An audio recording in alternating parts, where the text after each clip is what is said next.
नमस्कार दोस्तों, मैं कुमार अविनाश, संचालक अभिमन्यु फिजिक्स क्लासेस।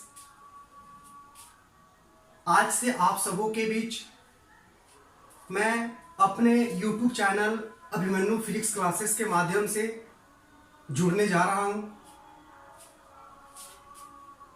आज से आपको जो भी फिजिक्स की समस्याएं होंगी, फिजिक्स को पढ़ने के दौरान आपको जो भी समस्याएं उत्पन्न होंगी, हम उसे आपको हल करने में आपकी मदद करना चाहेंगे।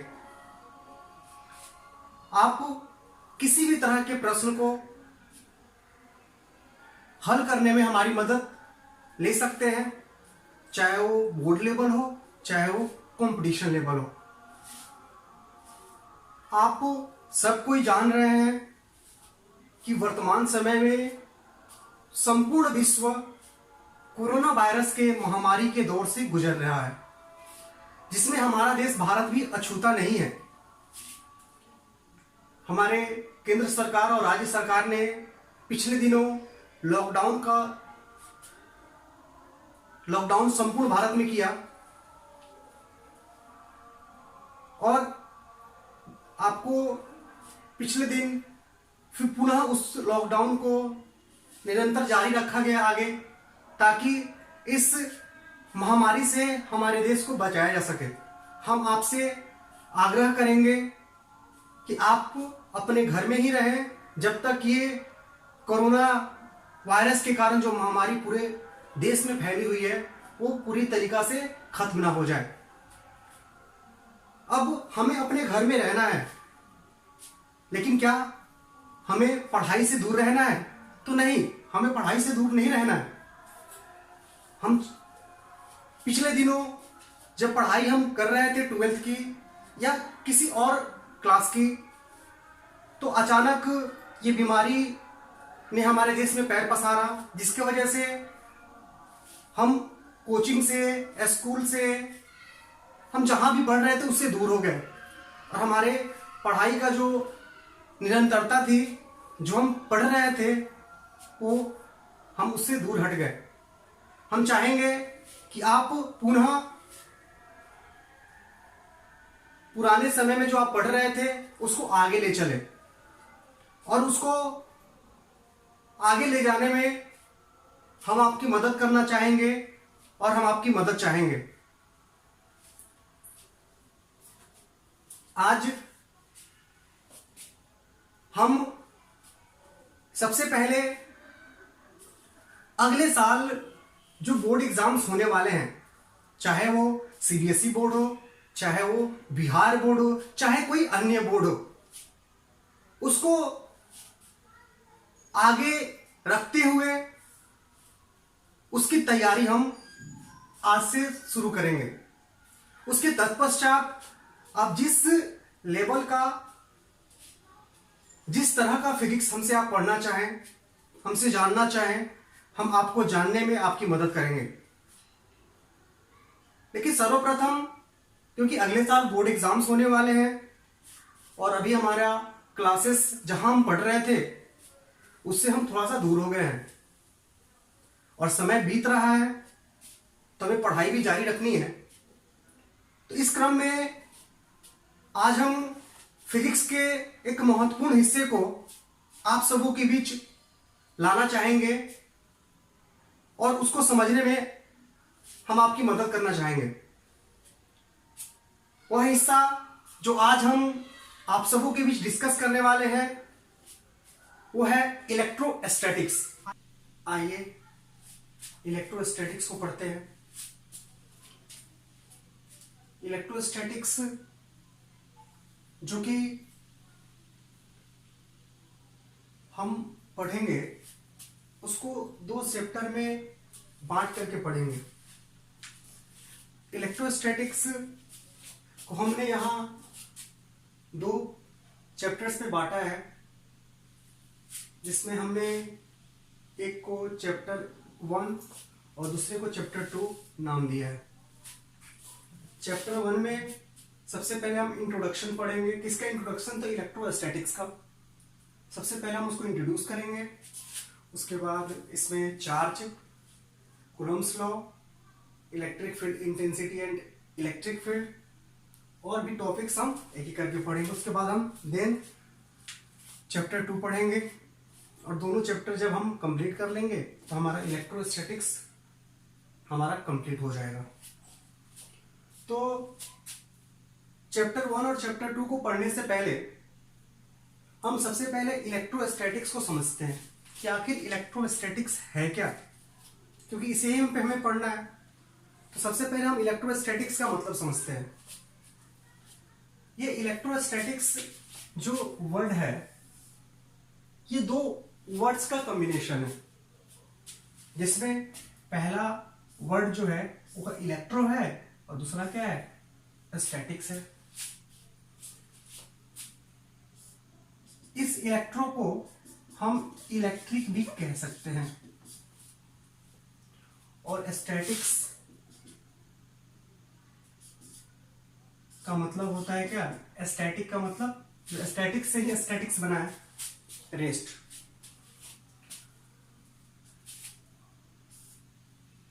और इलेक्ट्रिक मतलब electric current,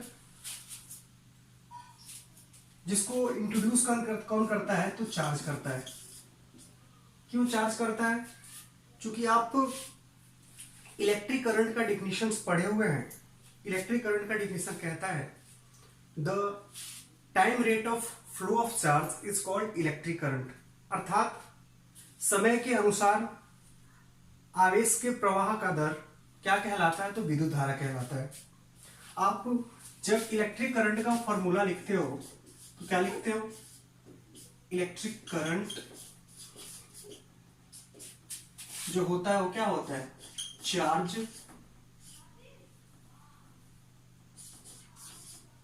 divided by time. मतलब टाइम के रिस्पेक्ट में चार्ज के फ्लो का जो रेट होता है वो हमारा इलेक्ट्रिक करंट कहलाता है। अर्थात इलेक्ट्रिक करंट प्रोड्यूस तभी होता है जब चार्ज का फ्लो होता है। अर्थात इलेक्ट्रिक करंट का जो वजूद है वो किसके वजह से है, चार्ज की वजह से है। अतः हम इलेक्ट्रिक करंट को चार्ज से क्या कर सकते हैं, इंट्रोड्यूस कर सकते हैं। अब चार्ज और रेस्ट दो वर्ड्स हमें मिले, इसका मतलब क्या है कि चार्ज रेस्ट, इसका मतलब क्या है, इसको हम कह सकते हैं, इसको जब मिलाएं साथ में तो कह सकते हैं कि चार्ज एट रेस्ट। मतलब एक चार्ज है और दूसरा क्या है, रेस्ट।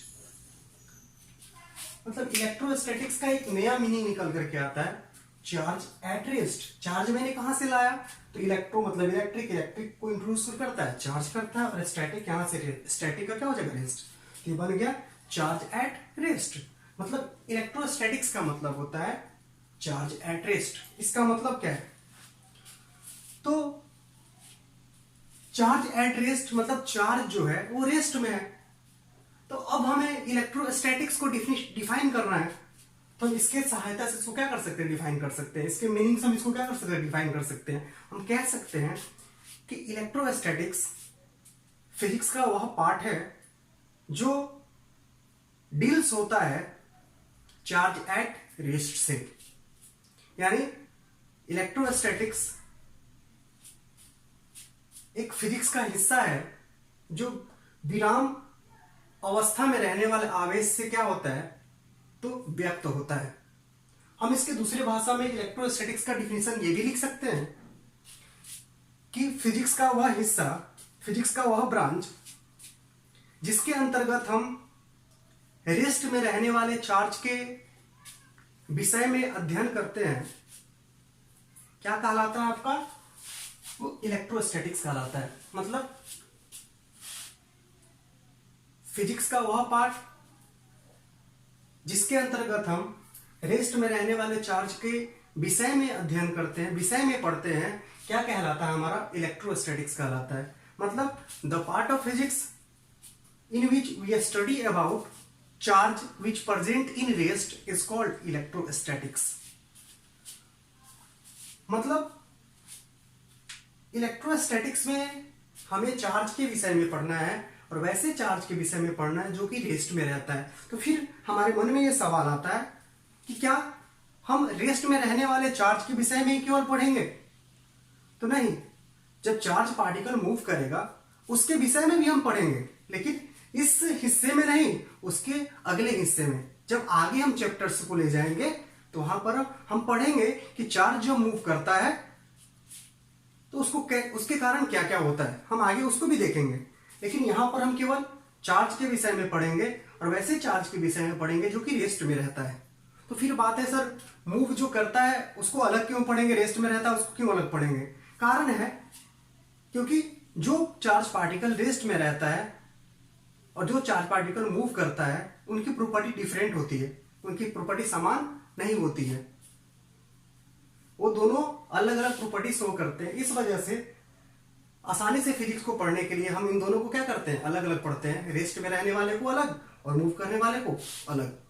अब हम चाहें तो इलेक्ट्रोस्टैटिक्स को डिफिनीशन के रूप में लिख सकते हैं, अगर आप लिखना चाहो तो।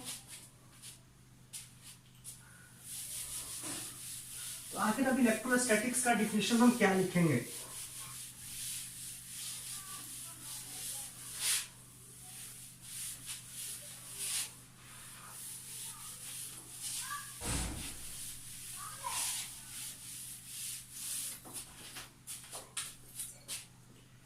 हम लिख सकते हैं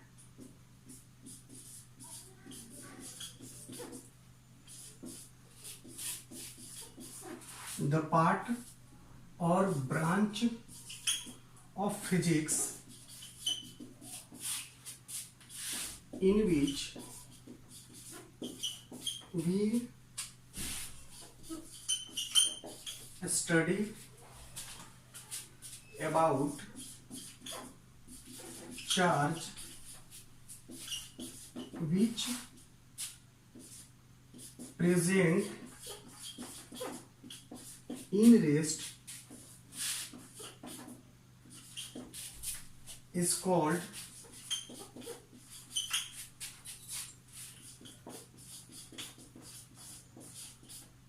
इलेक्ट्रोस्टैटिक्स।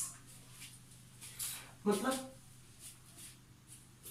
द पार्ट और ब्रांच ऑफ फिजिक्स, यानी फिजिक्स का वह हिस्सा और वह शाखा इन विच वी स्टडी अबाउट, जिसमें हम पढ़ते हैं किसके बारे में, charge which present in rest, वैसे चार्ज के विषय में जो रेस्ट में क्या होता है, मौजूद होता है, इज कॉल्ड इलेक्ट्रोस्टैटिक्स। क्या कहलाता है?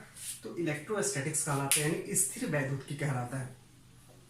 यानी हमने यहां पर डेफिनेशंस लिख दिया किसका, इलेक्ट्रोस्टैटिक्स का। इलेक्ट्रोस्टैटिक्स फिजिक्स का वह पार्ट है, वह ब्रांच है जिसके अंतर्गत हम रेस्ट में रहने वाले चार्ज के विषय में क्या करते हैं, पढ़ते हैं। जो लोग हिंदी मीडियम से ताल्लुक रखते हैं उनके लिए तो मैं अलग परिभाषा नहीं लिखवाऊंगा, हाँ अंग्रेजी में मैं लिखवाऊंगा इंग्लिश मीडियम के लोगों के लिए। लेकिन जो लोग हिंदी में लिखना चाहते हैं मैं उनका डिफिनीशन हिंदी में बोलूंगा, आप उसे वीडियो को पॉज करके क्या कर सकते हैं, लिख सकते हैं आप। मैं इस इंग्लिश में लिखूंगा और जब हिंदी में समझाऊंगा उस समय आप वीडियो को पूछ कर दीजिए और उसको हिंदी को क्या कीजिए, आप लिख लीजिए, ठीक है। तो इसको हिंदी में अगर बोला जाए तो क्या बोला जाएगा कि फिजिक्स का वह भाग या शाखा जिसके अंतर्गत हम विरामावस्था में रहने वाले चार्ज के विषय में पढ़ते हैं, क्या कहलाता है, इलेक्ट्रोस्टैटिक्स कहलाता है। मतलब हम इस चैप्टर में रेस्ट में रहने वाले, विरामावस्था में रहने वाले चार्ज के विषय में पढ़ेंगे। इसका मतलब क्या है कि जब चार्ज रेस्ट में रहेगा उस समय वह हमारे नेचर में कौन कौन सा इफेक्ट जनरेट करेगा, इफेक्ट इंट्रोड्यूस करेगा, हमें उसको पढ़ना है। उसके कारण हमारे नेचर में कौन कौन से फेनोमेनन देखने को मिलेंगे, हमें उसको पढ़ना है। जब एक चार्ज रेस्ट में है, दूसरा चार्ज रेस्ट में है, तो उनके बीच आखिर कौन सा इफेक्ट होगा, हमें उसको पढ़ना है। मतलब चार्ज जब रेस्ट में रहेगा तो उस दौरान जो जो चीजें होंगी हमें उसको क्या करना है, 1 by 1 पढ़नी है, ठीक है ना। तो इस चैप्टर में मुख्य रूप से हम किसके बारे में चर्चा करेंगे, तो चार्ज के विषय में हाँ, अलग बात है कि चार्ज यहाँ रेस्ट में रहेगा और जब मूव करेगा उसको आगे पढ़ेंगे। तो सबसे पहले चार्ज जब रेस्ट में रहेगा उसके कारण क्या क्या होगा उसको जानने से पहले हमें चार्ज को इंट्रोड्यूस करना पड़ेगा, क्योंकि चार्ज ही है जिसके बारे में हमें इसमें पढ़ना है। तो सबसे पहले हम जानते हैं कि चार्ज किसे कहेंगे। तो आइए हम चार्ज को जानते हैं। चार्ज, इसका हिंदी क्या होता है? तो आवेश।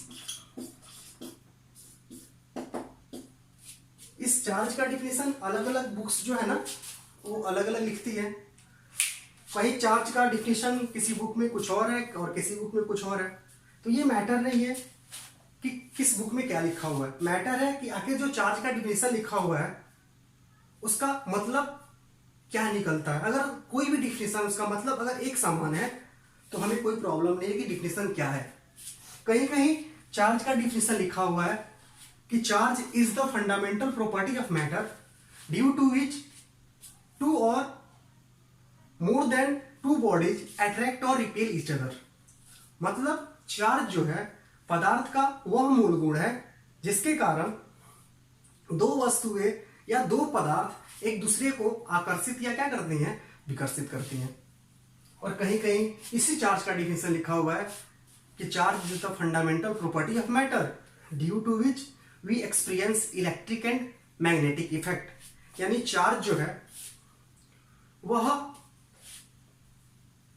किसी मैटर का फंडामेंटल प्रॉपर्टी है जिसकी वजह से हम इलेक्ट्रिक इफेक्ट और मैग्नेटिक इफेक्ट क्या करते हैं, तो एक्सपीरियंस करते हैं। हम आइए इस डिफिनेशन को पहले लिखते हैं, उसके बाद इसको समझेंगे।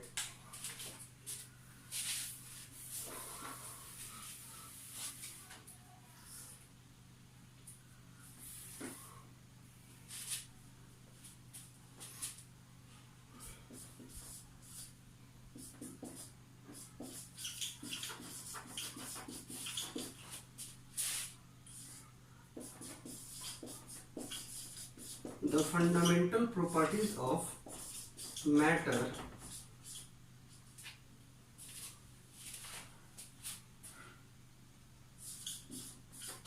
due to which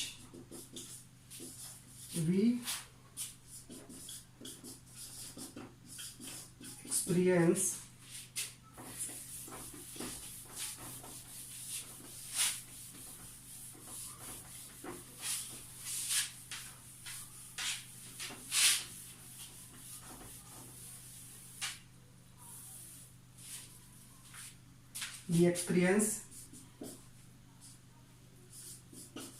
electric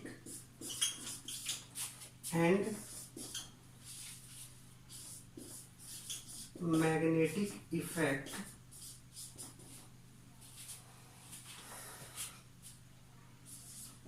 is called charge.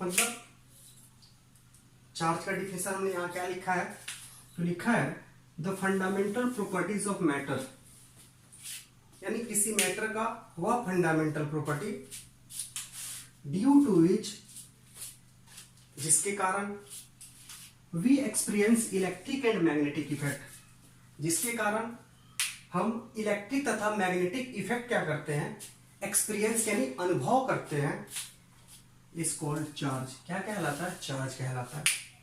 यानी किसी मैटर का वह फंडामेंटल प्रॉपर्टी। तो ये फंडामेंटल प्रॉपर्टी का मतलब क्या है, यानी मैटर का फंडामेंटल प्रॉपर्टी अर्थात प्रॉपर्टी का मतलब क्या है, तो इसको हम समझते हैं। सबसे पहले आप जानते हो कि मैटर किसे कहते हैं, तो those object which occupy space and which having mass is known as matter. जैसा कि हम जानते हैं कि वैसी वस्तुएं जिसके पास द्रव्यमान होती है और जो स्पेस क्या करता है, जगह क्या करता है, घेरता है, उसे हम क्या कहते हैं? तो पदार्थ कहते हैं। इसका मतलब हम भी एक पदार्थ है, ये हमारे हाथ में जो मार्कर है ये भी क्या एक पदार्थ है, बोर्ड भी एक पदार्थ है, आप भी एक पदार्थ हो, क्योंकि हम सब स्थान घेरते हैं, हम सबके पास कुछ ना कुछ मास है, कुछ ना कुछ द्रव्यमान है, इस वजह से हम मैटर है। तो किसी मैटर का फंडामेंटल प्रॉपर्टी का मतलब क्या होता है? तो कोई भी मैटर जो होता है उसके पास अलग अलग प्रकार के प्रॉपर्टीज होते हैं, अलग अलग प्रकार के गुण होते हैं।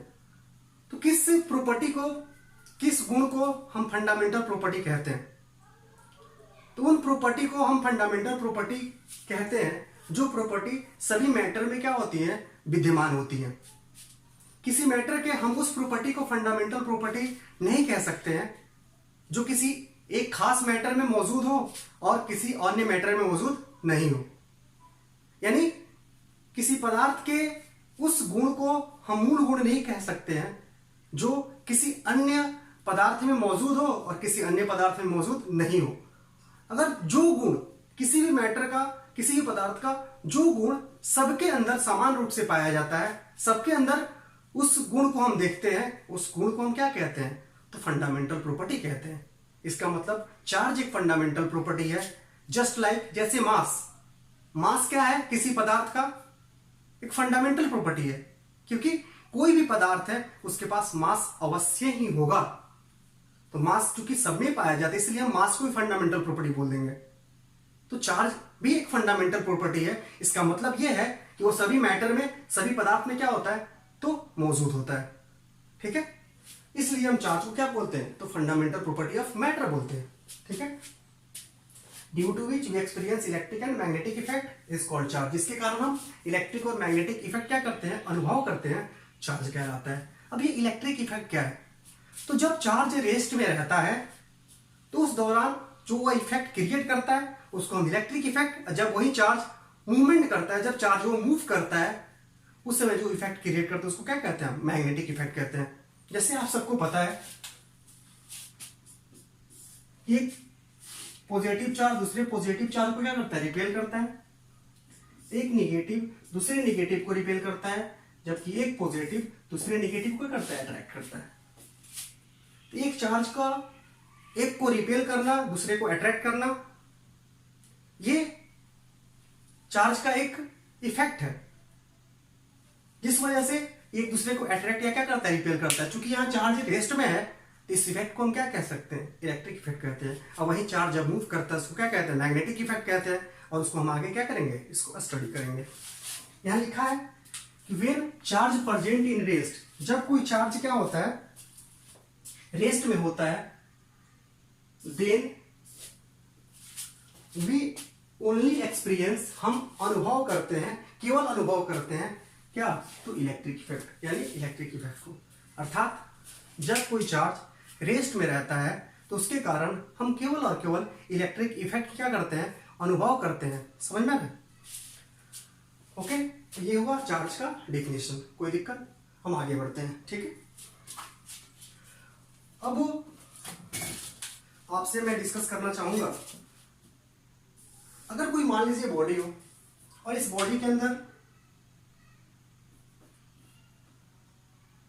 प्रोटॉन हो और क्या हो? इलेक्ट्रॉन हो। तो ये प्रोटॉन और इलेक्ट्रॉन मैं बोल रहा हूं और प्लस और माइनस लिख रहा हूं, क्योंकि आपको पता होना चाहिए कि फंडामेंटल चार्ज पार्टिकल दो ही होते हैं, एक होता है प्रोटॉन, दूसरा होता है इलेक्ट्रॉन। यानी मूल रूप से, मुख्य रूप से दो ही चार्ज पार्टिकल होते हैं। एक होता है प्रोटॉन जो कि पॉजिटिव नेचर का चार्ज रखता है, यानी धन आवेशित होता है, और दूसरा होता है इलेक्ट्रॉन जो निगेटिव नेचर का चार्ज रखता है, यानी ऋण आवेशित होता है। ठीक है ना? तो यही मैं बोल रहा हूं कि मैं प्लस लिख रहा हूं, इसका मतलब क्या है? प्रोटॉन, और माइनस लिख रहा हूं इसका मतलब इलेक्ट्रॉन। ठीक है ना? तो जब कोई बॉडी है, उस बॉडी में प्रोटॉन की संख्या अगर इलेक्ट्रॉन की संख्या के बराबर है तो उस बॉडी को हम बोलेंगे ये बॉडी क्या है? तो न्यूट्रल है। यानी जब किसी भी बॉडी में जितना प्लस उतना ही माइनस क्या होगा, अगर संख्या के रूप में, अगर मैग्नीट्यूड के हिसाब से भी कहते हैं कि इसमें प्लस का जो मैग्नीट्यूड है वही क्या है? माइनस का मैग्नीट्यूड है। अगर आपस में बराबर है तो क्या कहा जाएगा? न्यूट्रॉन कहा जाएगा। अगर कोई बॉडी है उसमें अगर प्रोटॉन की संख्या इलेक्ट्रॉन की संख्या से ज्यादा है, या कह सकते हैं कि जिसमें प्रोटॉन एक्सेस है इलेक्ट्रॉन की संख्या से, तो वो बॉडी जो है ना वो चार्ज होगा। और वो किस नेचर का चार्ज होगा? पॉजिटिव नेचर का, क्योंकि यहां पर एक प्लस दूसरे माइनस को क्या करेगा? तो कैंसिल आउट कर देगा, अर्थात एक दूसरे को ऐड करेगा तो क्या हो जाएगा? जीरो हो जाएगा। यहां भी जीरो हो जाएगा, बच जाएगा एक प्रोटॉन जो एक्सेस के रूप में होगा, और इस वजह से बॉडी क्या होगा? पॉजिटिव नेचर का चार्ज होगा। अगर कोई बॉडी है उसमें प्रोटॉन की संख्या इलेक्ट्रॉन की संख्या से क्या है? कम है, तो यहां पर ये बॉडी क्या होगा? नेगेटिवली चार्ज होगा, अर्थात ऋण आवेशित होगा, क्योंकि यहां पर ये जीरो हो जाएगा, ये भी जीरो हो जाएगा, बच जाएगा इसमें एक्सेस रूप से क्या? इलेक्ट्रॉन, अतः ये क्या होगा? ऋण आवेशित होगा। ठीक है। अगर कोई बॉडी है और ये बॉडी न्यूट्रल है, अगर हम इसे चार्ज करना चाहते हैं, न्यूट्रल क्यों है? क्योंकि इसमें प्लस और माइनस क्या है? आपस में बराबर है।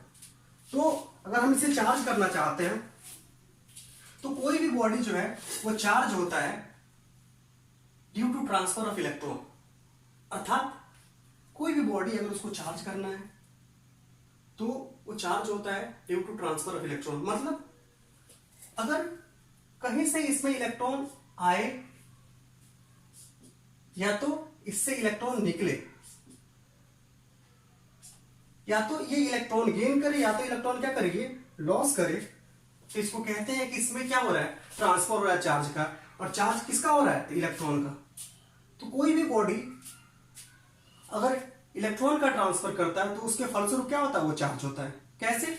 मान लीजिए कहीं से इसमें इलेक्ट्रॉन ये आता है, अर्थात ये इलेक्ट्रॉन गेन करता है, तो क्या होगा?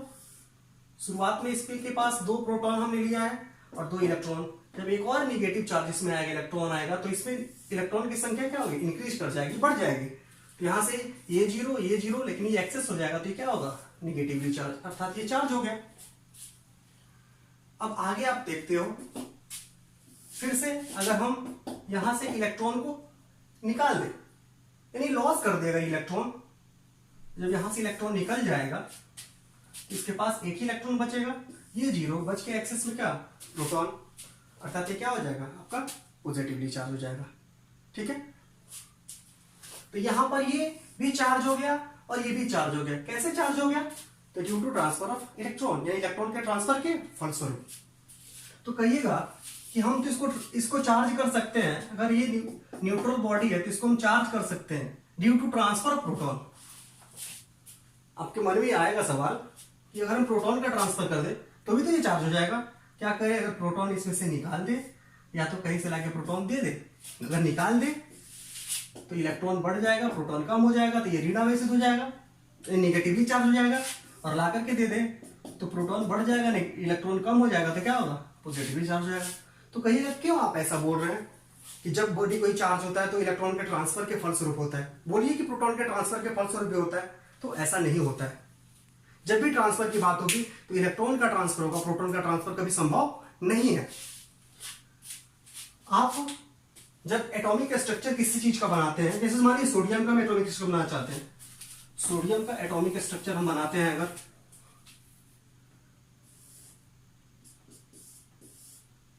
तो आपको पता है कि सोडियम के पास कितने इलेक्ट्रॉन होते हैं? 11।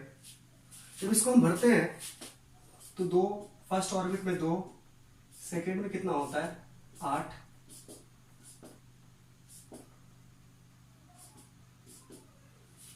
4 और 4 8, और बच गया क्या? 1 जो बाहर होगा। इसमें देख रहे हैं कि जो प्रोटॉन है वो क्या होता है? न्यूक्लियस में होता है, यानी एटम के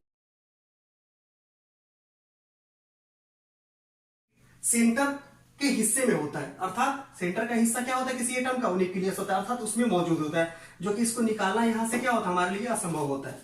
तो जब कभी भी ट्रांसफर की बात होगी तो इलेक्ट्रॉन का ट्रांसफर होगा, प्रोटॉन का ट्रांसफर कभी हो ही नहीं सकता है। तो इसके बारे में हमें कभी सोचना ही नहीं है। इसके बाद जब कभी भी हमारे मन में ख्याल आए कि कोई भी बॉडी चार्ज हो रहा है तो किस वजह से हो रहा है? तो due to transfer of electron, या तो इलेक्ट्रॉन लॉस कर रहा है या तो इलेक्ट्रॉन क्या कर रहा है? वो गेन कर रहा है। आज के लिए हम इतना ही रखते हैं, आगे हम फिर इसको आगे बढ़ाएंगे। तो आप क्या सोचेंगे कि क्या ये चार्ज खत्म हो गया, चार्ज को हमने पढ़ लिया? तो नहीं, चार्ज के डिफिनेशन को हमने जाना और उसके बारे में छोटी सी बातें हमने जानी है। आगे हम चार्ज के प्रॉपर्टीज को पढ़ेंगे। आगे वाले जो वीडियो मैं आपको सामने लाऊंगा उसमें हम चार्ज के प्रॉपर्टीज को पढ़ेंगे। और यहां तक अगर आपको कोई दिक्कत हुई हो पढ़ाई में, दिक्कत हो रहा हो कुछ समझने में, तो आप हमें प्लीज कमेंट करके बताएं। हम आपके समस्या को अगली वीडियो में मेंशन करने का क्या करेंगे, प्रयास करेंगे। अगर आपको आज का क्लास समझ में आया हो तो आप अपने दोस्तों को बताएं और आप इस हमारे YouTube channel Abhimanyu physics class को आप सब्सक्राइब कर लें, ताकि आने वाला वीडियो का नोटिफिकेशन आपको मिलता रहे।